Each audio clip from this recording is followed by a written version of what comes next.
Welcome back to Muscle in the Morning. I'm Dave Palumbo, and today is Tuesday, September 4th, 2018.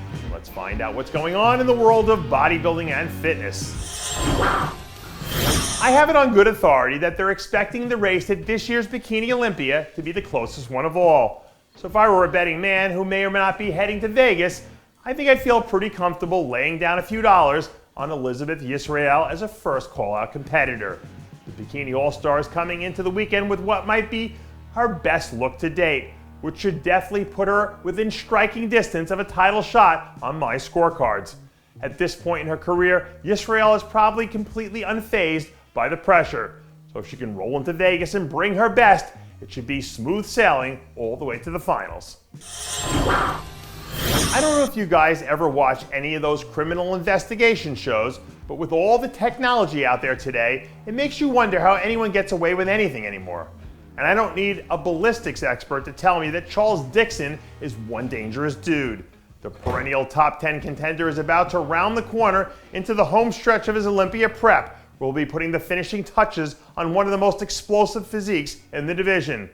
If you follow this guy's career, it's impossible not to be a fan of what he brings to the table as a person and as an athlete. And I know there will be plenty of people in that audience who would love nothing more than to see him rise to the occasion come Vegas time. Recently, it came to my attention that a certain member of the Muscle in the Morning staff has become obsessed with buying an all-black 6-speed manual Boxster Porsche with all-black interior and black rims because he's obviously about to have some sort of early midlife crisis. But until he can get some real German engineering, I guess for now, he'll have to settle for a David Hoffman update. Last weekend, the Hoff dropped another round of updates on his fans, who are now less than 10 days away from seeing their guy hit the Olympia stage for the first time. Even for a guy with Hoffman's muscle, this classic physique lineup could be a tough mountain to climb. But if he avoids the trap of coming in overly full and really kills it with the conditioning, I think a top 5 Olympia finish is entirely within the realm of possibility. Usually when a king or queen steps down from the throne, we'd expect the heir apparent to be the next one in line to take over the kingdom. So if that formula fits in the women's physique division, last year's runner-up, Jennifer Taylor, should have plenty to be excited about right now. My people close to the Taylor camp tell me that they're feeling great about where they are right now in her prep, which tells me that they're not buying into some of the pre-show hype about this show being a 2-horse race. Listen, as far as I'm concerned, Jennifer Taylor is still the highest ranked athlete on the board heading into the Olympia weekend.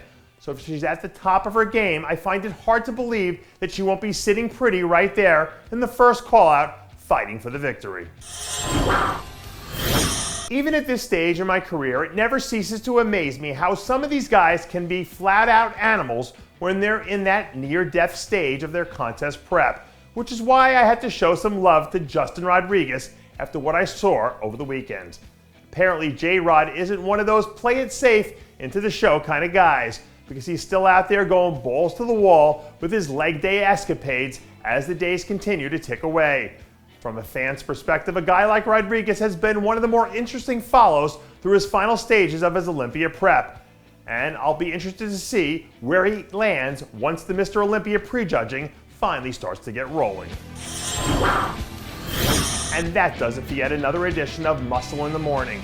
I'm Dave Palumbo, reminding you to always be true to your passions. And make sure to follow us on Facebook, Twitter, and Instagram.